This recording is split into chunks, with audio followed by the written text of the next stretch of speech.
Ever been kicked out by the people who swore they'd love you no matter what? Texas sky, wide and cruel. A girl standing outside her own damn house.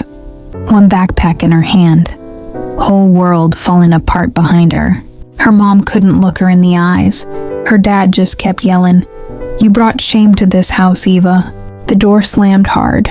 Silence. That silence didn't fade. It lived inside her. She stood there, breathing hot Texas dust, realizing home ain't always the place you're born. Sometimes it's the place that spits you out first. Long road ahead. No ride, no plan. Her phone buzzed. Jake. The guy she thought she'd spend forever with. But forever's short when lies travel faster than love. She stared at his name, then deleted it. No tears, just that cold burn behind her eyes. She thought losing love was the worst thing that could happen. Turns out losing yourself hurts more. Every gas station looked the same. Neon humming, strangers staring. That's her, the Miller girl, the one who ran. She wanted to scream, "I didn't run. I was pushed." But what's the point when nobody's listening? So she kept walking.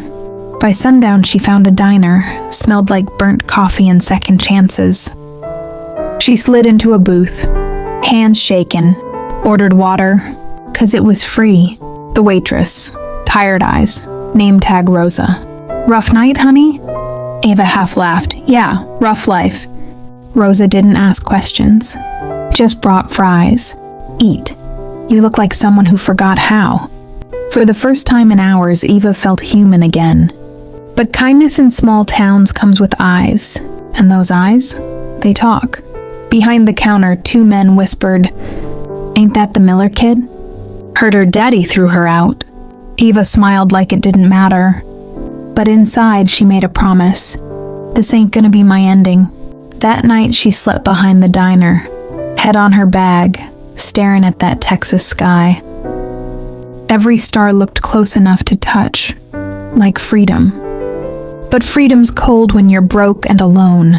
She whispered, "Someday, they'll see me again, and they'll wish they hadn't done this." She didn't know it yet, but that night was the start of karma.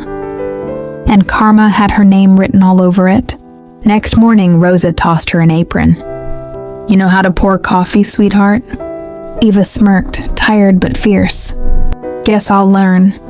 And that's how it started. The smallest job in the smallest town. But every sunrise after that, she was one step closer to something bigger. Something louder. Something that'd make the whole damn town remember who Eva was. Because she wasn't the same girl they threw out. She was the storm they created. And storms don't ask for permission. They just come back harder. She woke up before the sun, the air thick with coffee and cheap soap. Rosa had already fired up the grill, the sound of bacon hitting the pan like background music for survival. Eva tied on that old apron, too big, too stained. But hell, it was hers now. "Morning, sweetheart," Rosa said without looking up. "You ready to work?" Eva smirked. Been ready since the day they slammed that door.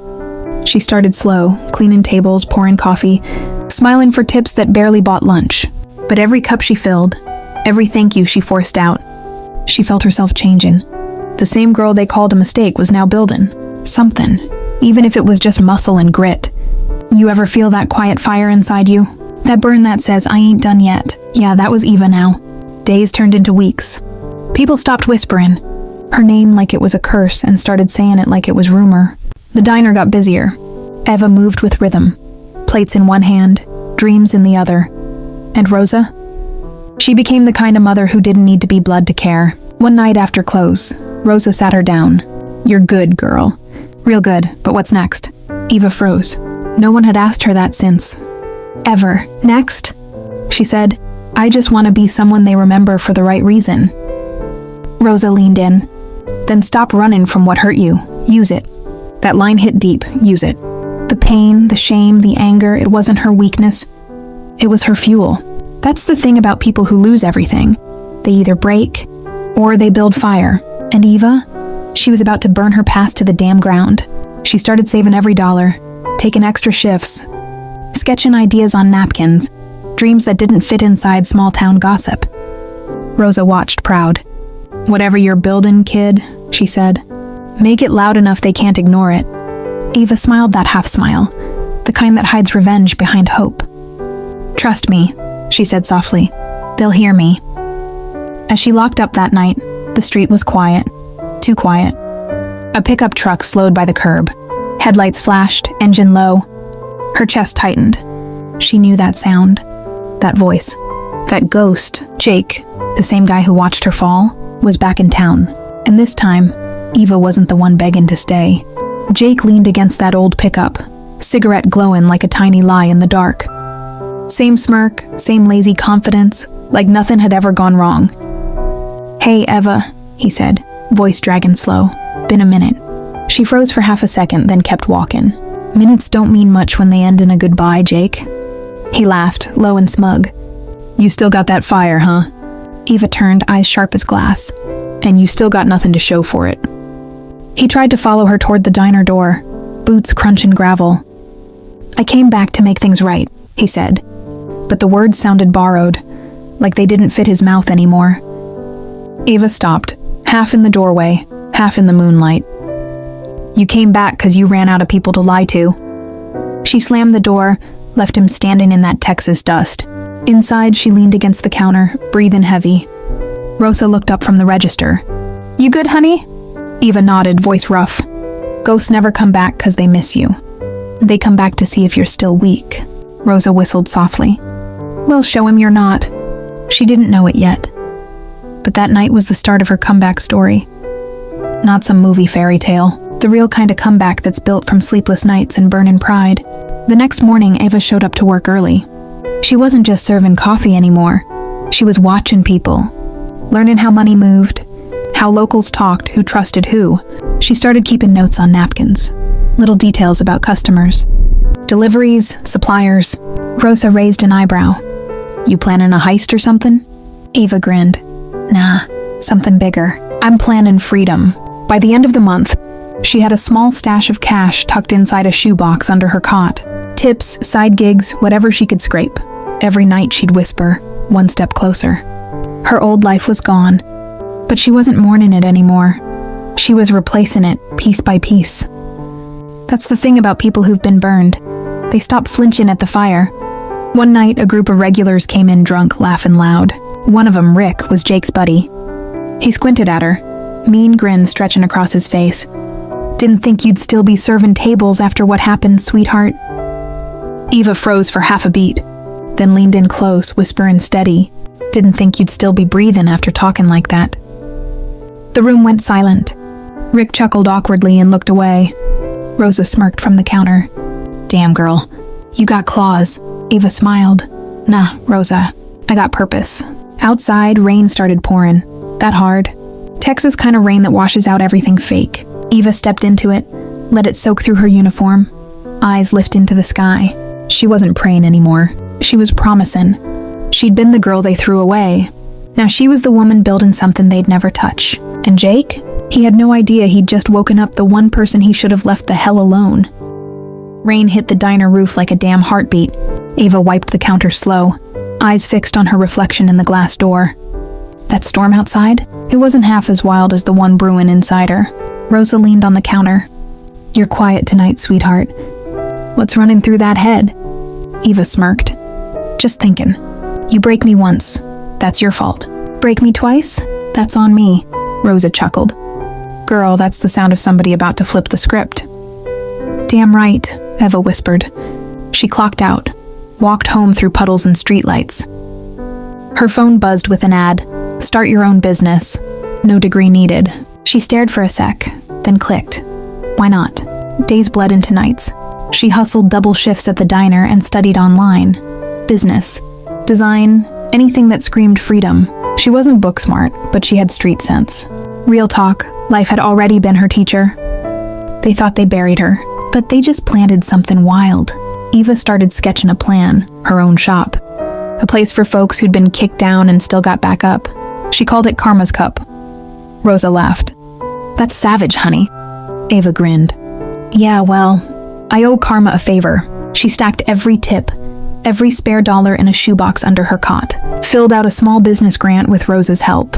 "You think they'll pick me?" "If they don't," Rosa said, "they're blind as hell." Weeks later, Ava got the email, shortlisted. Her hands shook so hard she almost dropped her phone. "Rosa, they saw me. Someone finally freaking saw me." But success don't come alone. It drags shadows behind it. Jake started showing up again, leaning on his truck, pretending he was just passing by. Rosa noticed first. "That fool looks like trouble knocking twice." Eva smirked. "He's knocking on the wrong damn door." One night, she found a note taped to the diner. "You can't outrun the past, Eva." Her hand trembled for a sec, then she smirked. "Good thing I ain't running." She crumpled it, tossed it out, walked home like she owned the sidewalk. Next morning, she brewed a cup of coffee, opened her laptop, and hit submit on her final pitch. "That's for the girl y'all threw out," she said softly. They kicked her out of their home. Now she was building one they'd all line up to walk into.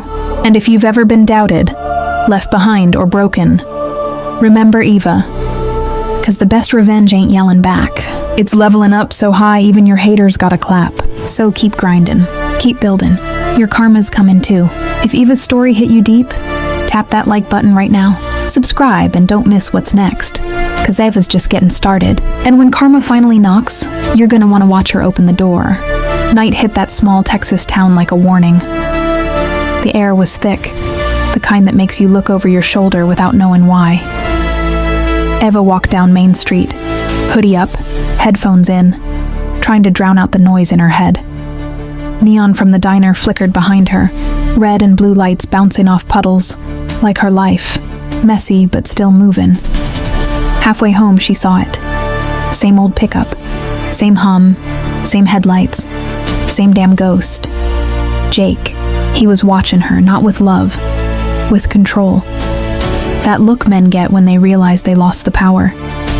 Eva didn't flinch. She slowed down, locked eyes, and gave him the kind of smirk that cuts deep. He rolled his window down. "You think you're better than us now, huh?" Eva tilted her head, calm as hell. "No, Jake. Just better without you." He revved the engine, tires spinning out in the rain. But deep down she knew. Snakes don't leave, they circle back. He thought she was scared. But Eva didn't have fear anymore. She had fuel. Next morning, she showed up at the diner like nothing happened. Rosa noticed the way Eva's hands shook pouring coffee. "You okay, baby?" Eva smiled. "Yeah, just ghosts trying to haunt me again." Rosa nodded slow. "Then don't run, honey, haunt him back." She laughed, but it stuck with her. That line became her armor. Later that day, a man in a clean gray suit walked in. Didn't look local. "Eva Miller?" She blinked. "Who's asking?" "Name's Carter. I represent the grant committee. Mind if I sit?" Her heart skipped. "Here? Now?" He smiled. "We like to see the real thing, not the rehearsed one." Her pulse kicked up. A surprise interview.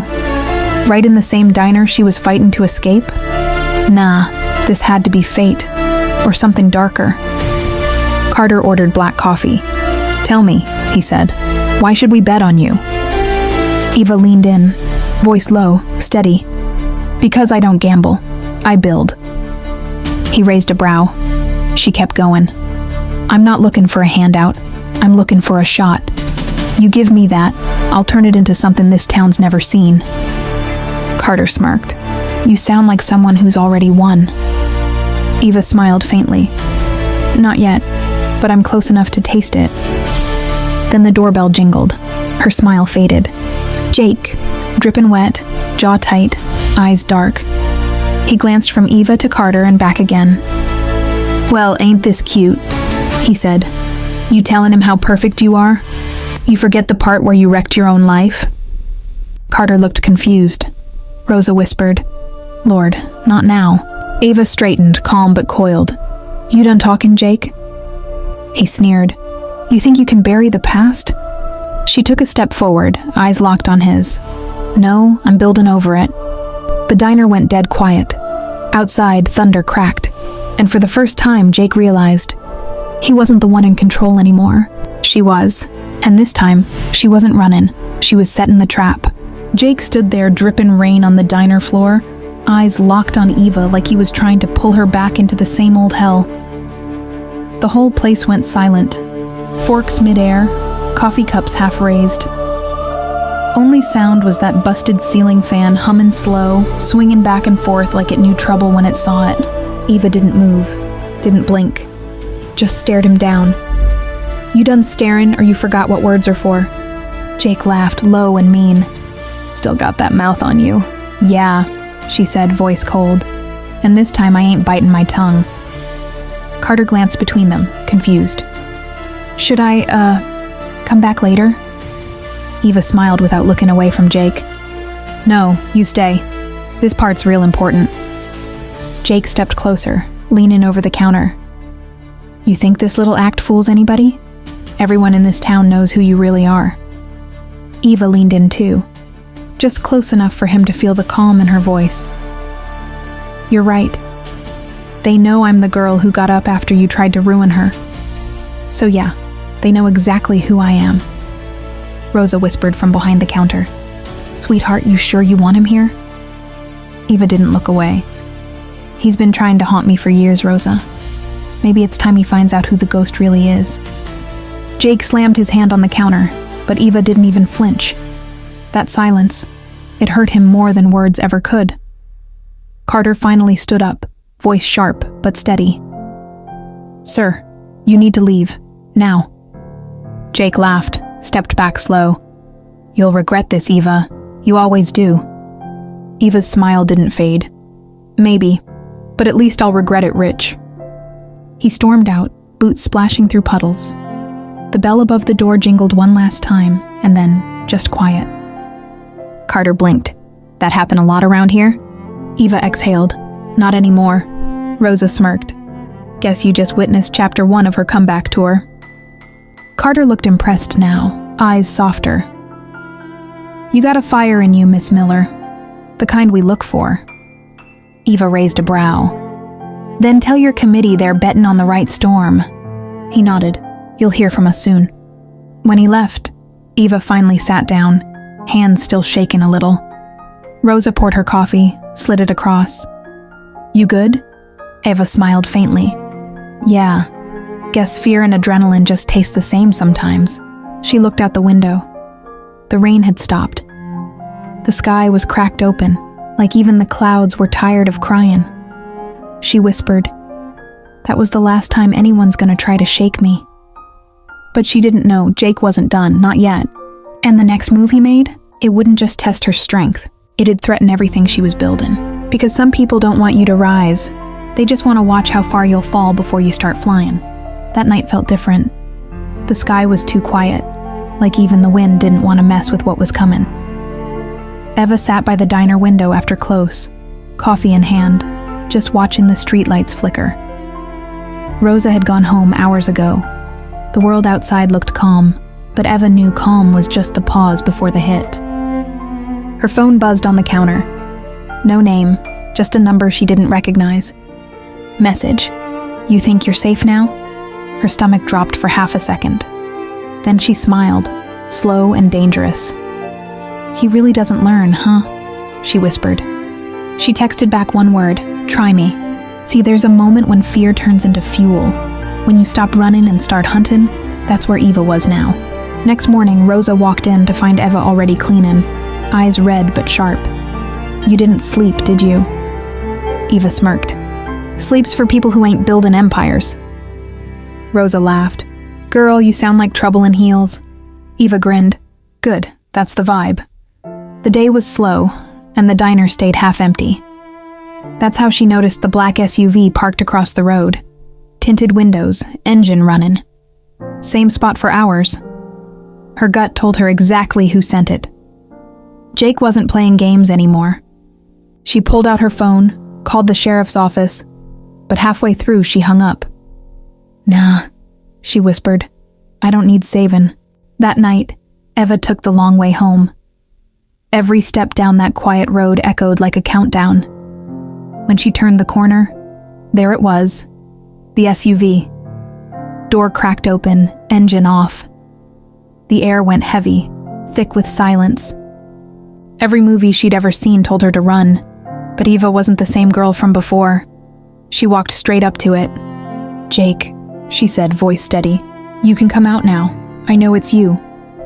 Nothing, just the ticking of a cooling engine. She leaned closer. Then a voice behind her said, "Looking for someone?" She spun around. It wasn't Jake. A man in a dark jacket stepped out of the shadows. Tall, quiet, too calm to be a random stranger. "Name's Cole," he said. "You don't know me, but I know you." Eva took a step back. "That's supposed to make me feel safe?" He smirked. "I work with Carter. The committee sent me. They're concerned." "About what?" He looked down the street. "About people from your past trying to mess with your future." For a second, Eva didn't breathe. Someone knew. Someone was actually watching out for her. But the way Cole's eyes lingered on her made her wonder. Was he protecting her or studying her? He handed her a card. "Call me if things get worse."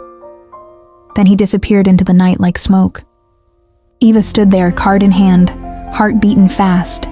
She whispered to herself, "Guess I just got promoted, from target to threat." She didn't know it yet, but that card wasn't protection. It was bait. And the next time she saw Cole, he wouldn't be on her side. The diner lights buzzed soft against the midnight dark. Eva sat alone in the corner booth, that same business card turning between her fingers. "Cole," she whispered, trying to decide if he was her lifeline or her setup. Her gut told her one thing: nobody shows up out of nowhere without wanting something. Next morning, she walked into the diner early and found Carter already sitting there. "Mornin', Eva," he said, tone too calm. "Heard you met my associate." Eva froze for a second. "Cole?" Carter nodded. "Yeah, good man. Keeps an eye on things." "On me, you mean?" she shot back. He smiled faintly. "You're an investment now, Eva. Investments need security." Security. That word stuck like a splinter. She wasn't some damn stock, she was a storm. That day, everything started moving fast. The grant money was approved. Karma's cup was officially coming to life. Rosa hugged her so tight she almost dropped her phone. "You did it, baby!" Eva smiled but couldn't shake the unease. "Yeah, I did." Weeks flew by in paint, dust, and sweat. She picked colors, built counters, even hung the first sign herself. When the now hiring poster went up, half the town showed up. People who used to whisper behind her back now asking for jobs. She hired single moms, dropouts, people who'd been kicked around just like her. "This place," she said, "ain't for perfect people. It's for survivors." But every time she looked up from the counter, she saw that same black SUV parked across the street. No movement, no sound. Just there, watching. One night she couldn't take it anymore. She walked straight out the door, rain pouring down, hair sticking to her face. "Come out!" she shouted. "You want to scare me? Fine, but at least be man enough to show your damn face." The door opened, and it wasn't Jake. It was Cole. "Eva, you need to stop pushing," he said, rain drip-pin off his jacket. "You're poking around things you don't understand." "What things?" He sighed. "Carter ain't who you think he is. That grant, it's not charity, it's leverage." She took a step back. "Leverage for what?" "Control," he said. "They invest in people they can use later. You're not the first." Her stomach turned cold. "So what? I'm just another pawn?" Cole shook his head. "You were supposed to be, but you're smarter than that." He handed her a file, wrapped in plastic. "Everything you need to know. Carter, the money trail, the fake committee, it's all there. Do what you gotta do. Just be ready for the fallout."